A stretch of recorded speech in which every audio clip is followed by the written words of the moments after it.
celui-là, je l'ai posé en fait parce que mon but, c'est pas... Là, c'est dans ce dossier, donc c'est le dossier 4. Mon but, c'était pas de vous faire plancher sur un sujet passionnant ou quoi. Bon, le sujet, il peut être intéressant, ça peut être tombable, mais pas...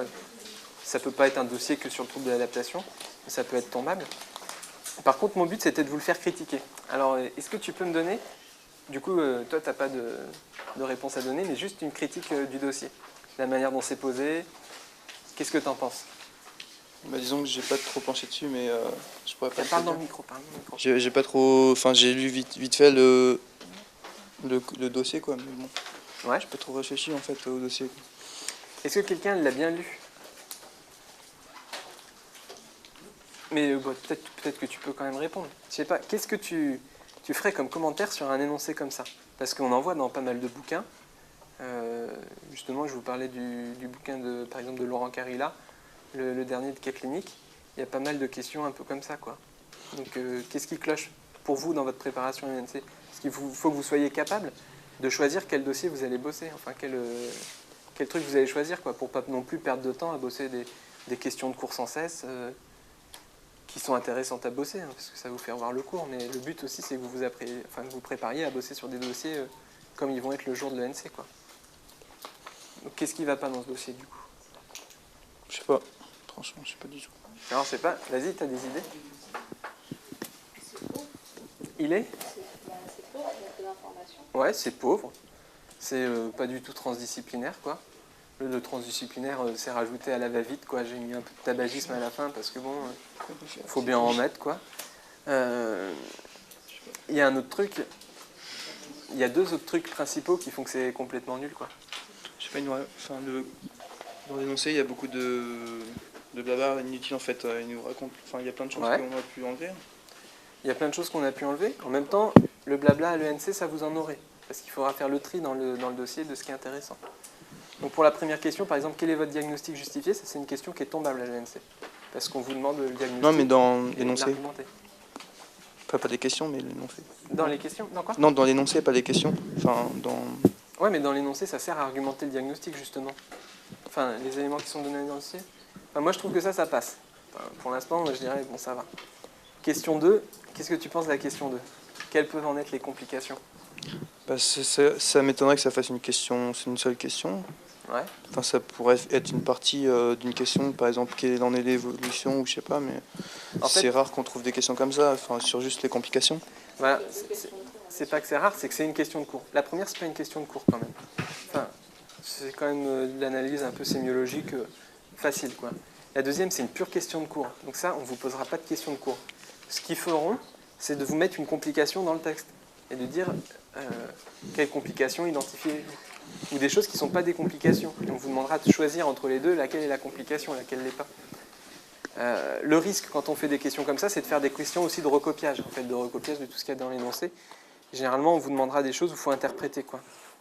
Mais voilà, ça, c'est que des questions de cours. La question 3, qu'est-ce que tu en penses?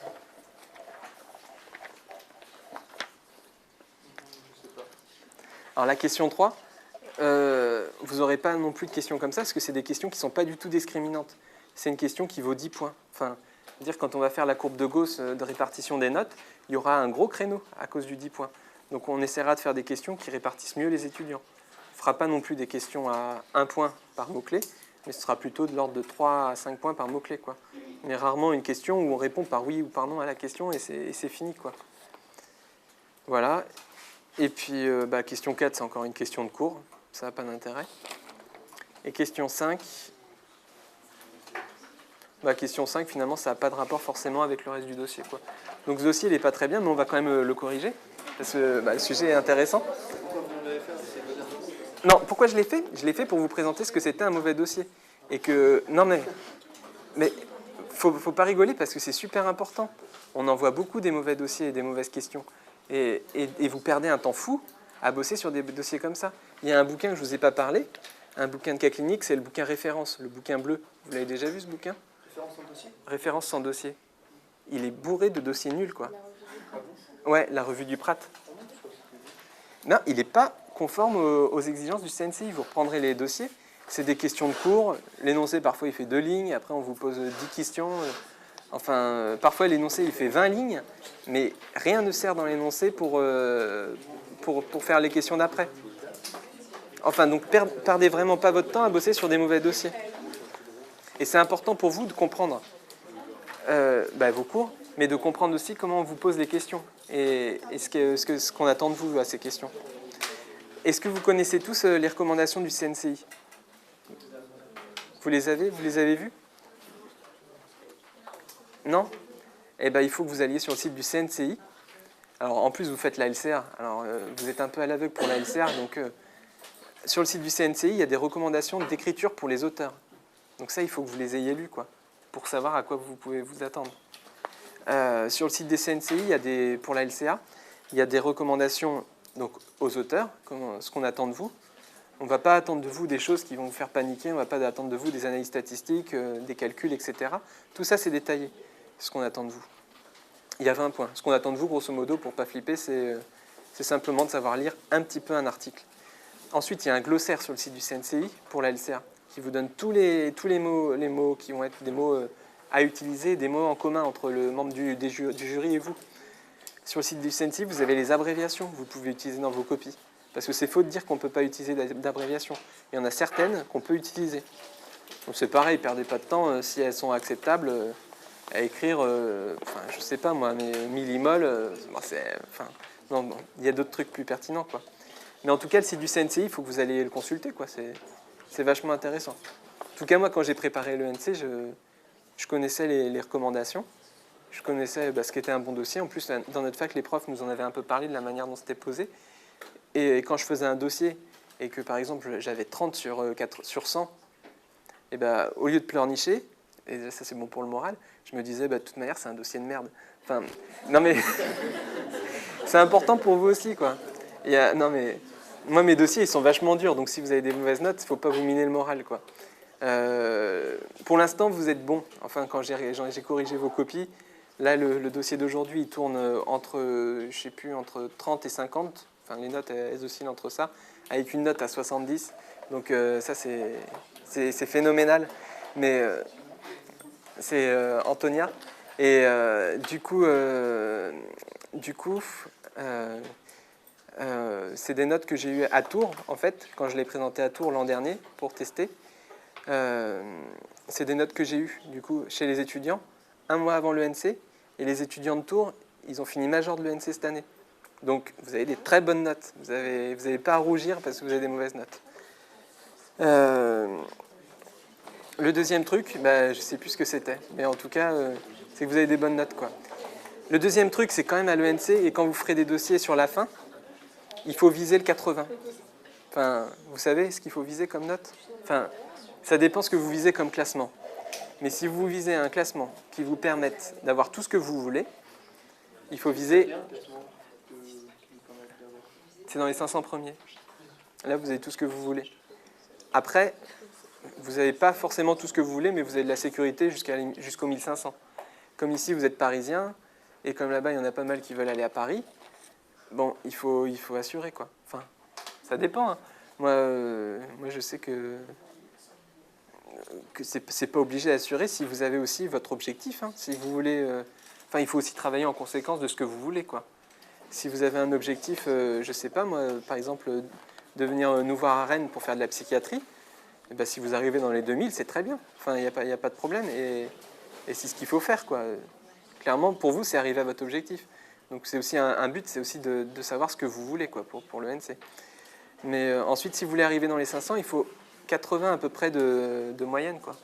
Enfin, moi, je sais que j'avais eu par là, quoi. Et j'étais arrivé 300 à l'époque. Donc, ça m'avait permis de choisir ce que je voulais, quoi. Donc, du coup, c'était complètement débile pour aller à Rennes, quoi. Sauf que ça permet après d'aider un petit peu pour, si vous voulez faire un Master 2 et des choses comme ça, à avoir des bourses. Ça peut aider, quoi. Et ça vous suit aussi dans le choix des stages. Donc, faut voir ça aussi. Donc, en tout cas, si vous visez les 500, parce que je pense qu'il y en a ici qui visent ça, il faut viser le 80. Voilà. Donc, c'est vrai que sur la revue du Prat, moi, juste avant le NC, j'avais des dossiers qui étaient qui étaient à 90 points quasiment, donc j'étais content. Et puis d'autres dossiers à 30 points. Bon, moi, je me rassurais en me disant qu'ils étaient pourris. Mais en plus, ceux qui étaient à 80 points, ils étaient pourris aussi. Mais là, je me rassurais en me disant j'ai bien réussi, quoi. Mais bon, on se rassure comme on peut. Il faut... Enfin, c'est comportemental. Mais en tout cas, il faut quand même que vous bossiez sur des dossiers de qualité, quoi. Ça, c'est la moindre des choses.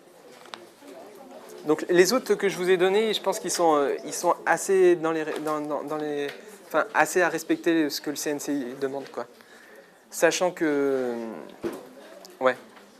a quand même quelques questions de cours, parce qu'au CNCI, ils mettent aussi des questions de cours. Moi, quand j'ai passé l'internat, j'ai fait un dossier sur le diabète, et ils disaient qu'est-ce que c'est que l'hémoglobine glyquée, quoi. Et quand j'ai fait le dossier, je dis c'est de la merde. Enfin, pareil que sur l'arvi du Prat, mais bon, c'était pas, enfin, c'était le vrai, quoi. Mais donc il faut quand même. C'est pour ça que je vous ai fait un dossier nul. Hein. M'en veuillez pas, quoi. Moi, je pense que c'est important. Surtout qu'on va le corriger. Alors vas-y. Question. Alors, vas-y, passe le micro alors. Question 1. En fait, il a un trouble de l'adaptation avec anxiété. Ouais. Avec des troubles de la sphère émotionnelle, thymique, somatique. Ouais. C'est pas mal. T'as tout bon. Donc, t'as bien lu. Et cognitive. Ouais. Bon, c'est pareil, hein, le barème, il est complètement nul. Hein, parce qu'on ne met pas 12 points à un mot-clé, quoi. Parce qu'après, on ne sépare pas les gens. Après, on a des ex-aequo. Et on les sépare comment? Avec l'âge. Donc, ils essayent quand même d'être assez honnêtes et de séparer bien les gens. Enfin, on ne les sépare pas avec l'âge, hein, on sépare d'abord. S'il y a des ex-aequo, avec la note au premier dossier, ensuite la note au deuxième, troisième, etc., jusqu'au 9e. Et après, c'est l'âge. Donc, je sais pas, ouais. Non, mais de toute manière, on n'y arrive jamais parce qu'on arrive toujours à un dossier où il y a une différence, quoi. Il n'y a pas d'ex-aequo qui ont la même note à tous les dossiers. Voilà. Donc, en tout cas, on ne ferait jamais un truc sur 12 points. Ce qu'il faut préciser, c'est qu'on n'a pas l'intensité d'un épisode dépressif majeur, parce que là, on rentre dans une autre catégorie diagnostique et du coup, c'est un autre traitement. Et bon, voilà. Il faut expliquer que le facteur de stress, il est identifiable et il est pas non plus un événement traumatique, quoi. On voit bien la différence par rapport à tout à l'heure. Tout à l'heure, le gars, sa vie était menacée, son père est mort. Là, c'est un petit déménagement, quoi. Mais bon, c'est pas non plus anodin pour n'importe qui de faire un déménagement. Par là, le déménagement, c'est pas plutôt. Enfin, c'est pas un facteur. Enfin, je pense que c'est un facteur de stress, parce que c'est ce qu'il a fait pour éviter le stress. Non, ouais, mais ça peut représenter un stress quand même de changer de milieu de vie, etc. Le déracinement, c'est un facteur de trouble d'adaptation. Il y a ça, les pathologies somatiques aussi. Donc c'est pour ça que le trouble d'adaptation, il a quand même un intérêt pour vous, c'est qu'il ne sera pas posé sur un seul dossier, mais il pourra être posé dans le cadre d'un autre dossier. C'est le diagnostic le plus fréquent en psychiatrie de liaison. Quand quelqu'un, on lui apprend, quand quelqu'un fait des manifestations qui ne sont pas de l'ordre de la dépression dans les suites de venir d'apprendre qu'il a une maladie somatique grave, ça c'est un trouble de l'adaptation. D'autres parleront de deuil, etc. En psychiatrie, on préfère parler de deuil pour quelque chose qui touche quand même avec... on parle de travail de deuil indifféremment, mais quand on parle de deuil, c'est plutôt pour un objet qui est quelqu'un de vivant, quoi, quelqu'un d'attaché et de proche.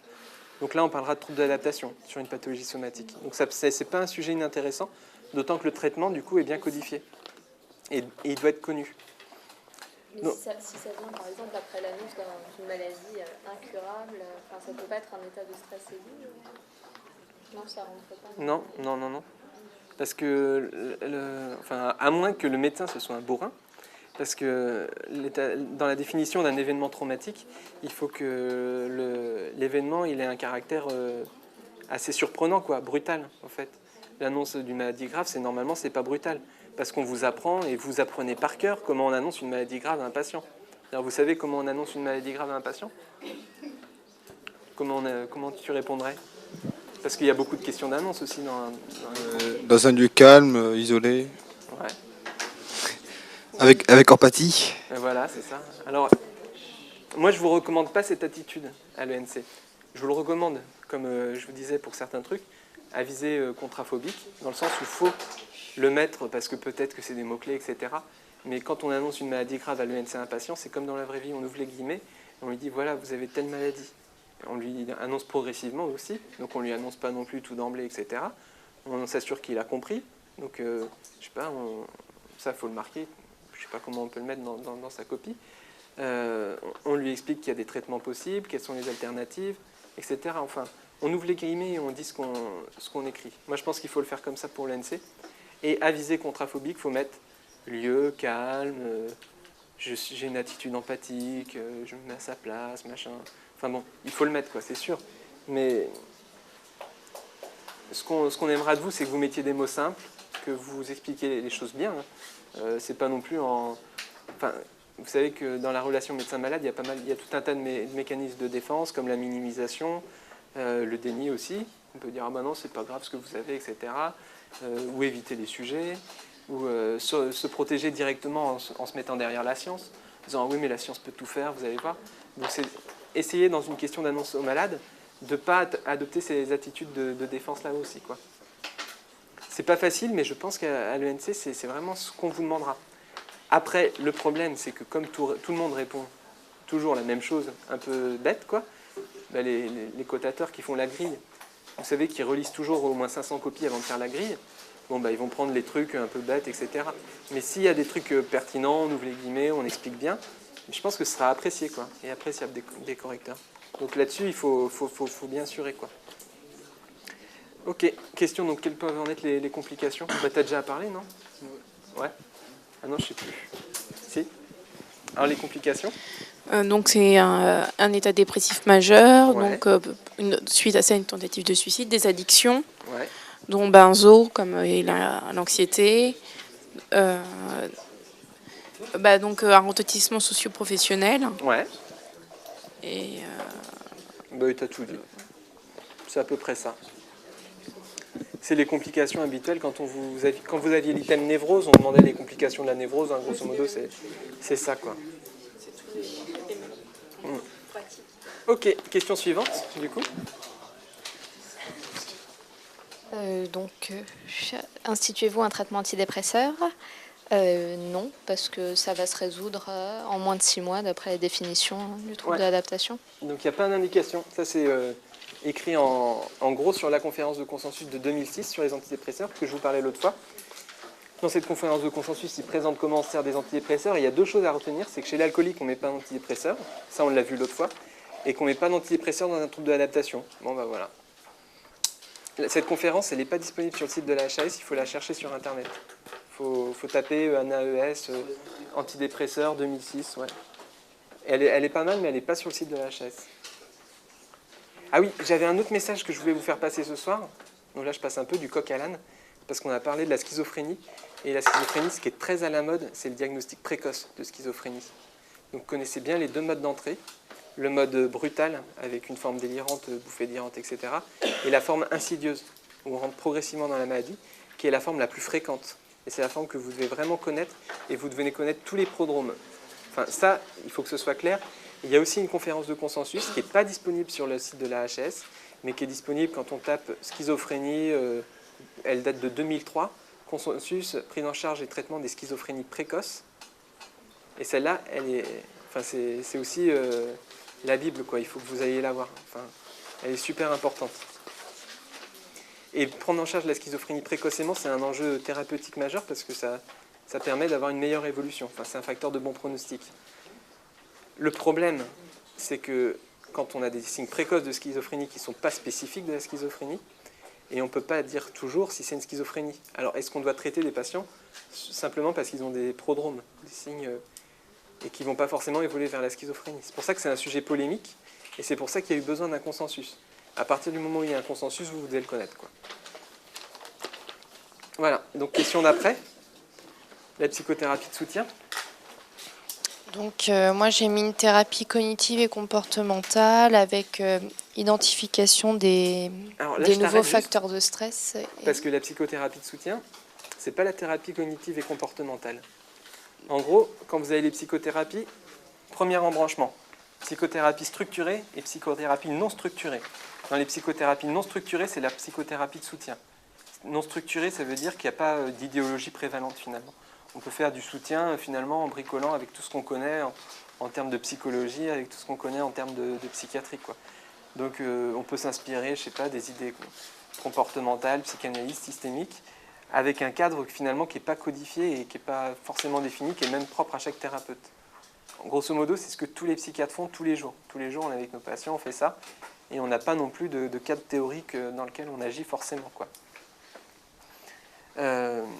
On s'inspire de la psychanalyse en termes d'analyse des défenses du patient, comment il réagit, quelles sont ses défenses, etc. On réagit en termes de TCC quand il s'agit de faire une désensibilisation d'une phobie ou quelque chose comme ça, mais sans rentrer dans le cadre structuré de la TCC. Voilà. Donc c'est non structuré, c'est-à-dire qu'on fait un peu n'importe quoi, tout en faisant pas n'importe quoi parce qu'on a l'habitude de le faire. Mais deuxième embranchement, donc du coup l'autre côté, c'est les thérapies structurées. Et alors là-dedans, il y en a plein, selon les écoles. Donc il peut y avoir les TCC, les thérapies cognitives et comportementales.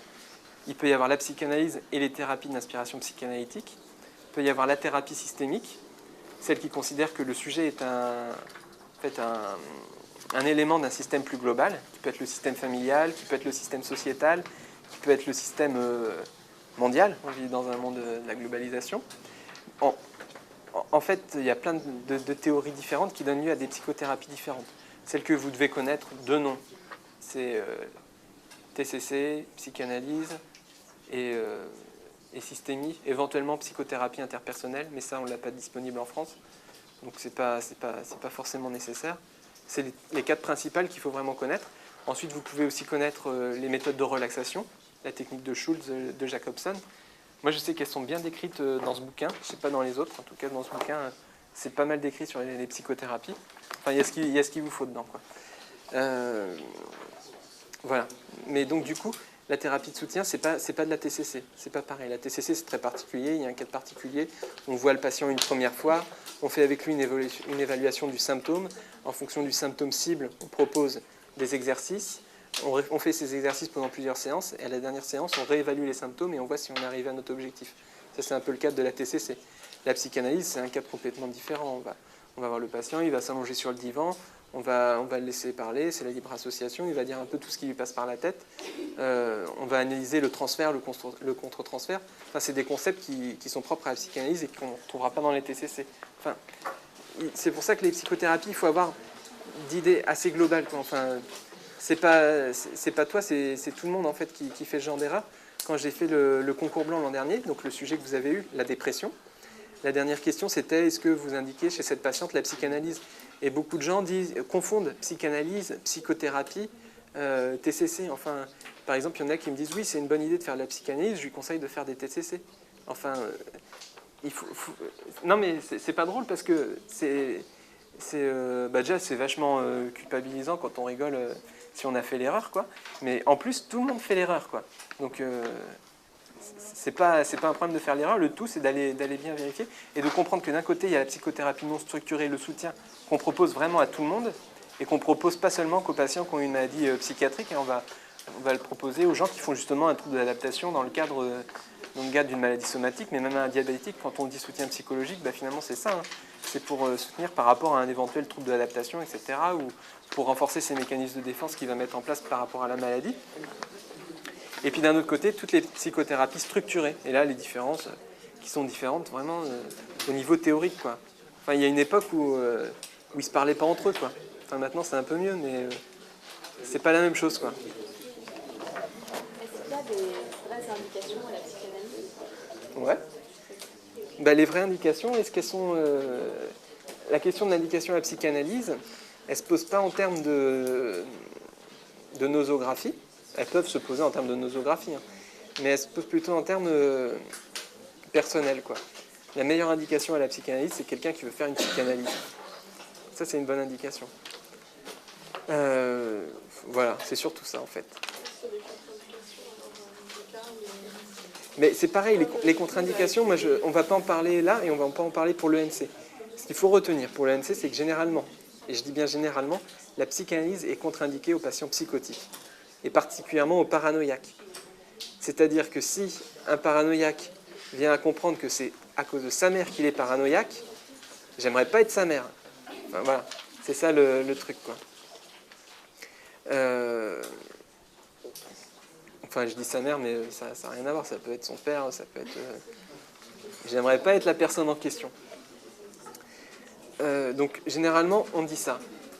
Des psychanalystes expérimentés, ou en tout cas ceux qui font de la psychothérapie d'inspiration psychanalytique, qui ne font pas forcément la cure type. Vous savez la différence entre la cure type et la psychothérapie d'inspiration psychanalytique? Non? Bon, bah, la cure type, c'est celle, la cure type en psychanalyse, c'est celle qui était pratiquée limite par Freud, quoi, et qui a pu évoluer selon les écoles, parce que dans la psychanalyse, il y a différentes écoles. Il y a les freudiens, il y a les lacaniens, et il y a les américains, et voilà, enfin, il y a différentes écoles, quoi. Et chacun a une cure type, mais c'est un truc très protocolisé en termes de temps, d'heures. Il faut payer le thérapeute, ça c'est important, la cure type. C'est-à-dire que pour mettre fin au phénomène de transfert qui se passe dans la cure, normalement le thérapeute exige qu'on le paye pour le remettre à sa place de thérapeute et de soins qu'il donne en étant payé. Ceci est un bon moyen d'engranger des sous de manière théorique, mais ça a son intérêt. Mais enfin, la cure type, elle est très codifiée, quoi. Enfin, on n'y échappe pas. La psychothérapie d'inspiration psychanalytique, elle se rapproche un peu plus de la psychothérapie de soutien, dans le sens où elle est moins rigide sur la manière dont elle est pratiquée, quoi. Donc elle est souvent pratiquée par exemple en face à face. Alors que la cure type psychanalytique, le patient il est sur le divan et le psychanalyste est derrière. Donc ça c'est un petit peu différent. Donc voilà, c'était pour dire la différence entre les deux, mais je ne sais plus pourquoi on en était venu là. Enfin bon, les psychothérapies, il faut quand même avoir des notions de base pour ne pas les confondre. C'est tout. Si vous ne les confondez pas, c'est bon. Il n'y a pas de souci. Donc du coup, toi, tu avais répondu TCC, grosso modo. Non, mais après, moi, j'avais mis plein de choses. J'avais mis de la relaxation, des conseils sur son hygiène de vie, ouais. et identifier ce qui le stressait dans son niveau... D'accord. 3 mots-clés pour la psychothérapie de soutien. Et ça, c'est... Bon, le dossier n'est pas bon, mais ça, c'est valable pour tous les dossiers. C'est le travail de l'alliance thérapeutique. Vous savez ce que c'est que l'alliance thérapeutique? On en a parlé l'autre fois, non? Mais grosso modo, c'est la confiance mutuelle qu'on a l'un envers l'autre. L'alliance thérapeutique, c'est ultra important. Il faut parler de ça. Il faut parler aussi de neutralité bienveillante. Ça, c'est le fait de ne pas juger le patient. Enfin, que le patient, justement, ça va toujours avec la confiance, mais il peut vous dire n'importe quoi, vous n'allez pas le juger. Il va vous dire, ouais, moi je suis pyromane, machin. Bon, ok. Non, mais on prend de la distance et on reste neutre, quoi, justement, par rapport à tout ça. Il faut parler d'un autre mot, justement, que tu avais parlé tout à l'heure quand on annonce la maladie à un patient. Il faut être empathique, enfin, c'est la base, quoi. Et l'empathie, c'est un processus, en fait. C'est pas simplement... Vous savez ce que c'est que l'empathie? Est-ce que tu sais que l'empathie, la définition à peu près? C'est la capacité de se mettre à la place. Ouais. C'est la capacité... Grosso modo, c'est pas la bonne définition, mais c'est un truc un peu simplifié. Mais c'est la capacité à se mettre à la place de l'autre, tout en restant... c'est un comme si, quoi. On reste quand même nous-mêmes, quoi. Mais on essaye d'arriver un petit peu à comprendre ce qui se passe. Mais l'empathie, bien souvent, c'est un processus qui s'installe dans l'entretien. C'est-à-dire que le patient va vous dire quelque chose, et vous allez lui montrer que vous avez compris. Enfin, vous allez reformuler ce qu'il a dit. Je sais pas, il va dire « je suis complètement effondré ». Il dit c'est comme si tout s'effondrait. Enfin j'exagère, mais en gros, l'empathie, c'est de la reformulation, et après, le patient vous renvoie le sentiment qu'il a bien reçu le message. Enfin, il ne fait pas la gueule, quoi. Il voit que vous avez compris. Et donc, c'est là-dessus qu'on travaille.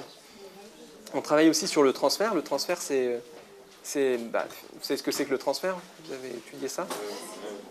Bon, on va peut-être pas s'allonger sur le cours, quoi. Mais c'était une question de cours, donc on est forcé de faire du cours. Mais le transfert, c'est les réactions, en fait, les choses que le patient a vécues et qu'il va projeter sur le thérapeute. Et le contre-transfert, c'est ce que le thérapeute a vécu et va projeter sur le patient. En gros, c'est la sensation quand on est avec un patient, de dire celui-là il m'ennuie, celui-là je l'aime bien, etc. Enfin, c'est toutes les choses affectives qui se passent pendant l'entretien, quoi. Donc en tout cas, le soutien thérapeutique passe par là. Il aide à renforcer les défenses et à apaiser l'angoisse. Voilà un peu les choses importantes à dire. Mais ça aussi, c'est une question de cours. Par contre, c'est important de savoir ce qu'on fait quand on fait du soutien, quoi. Voilà, et la dernière question.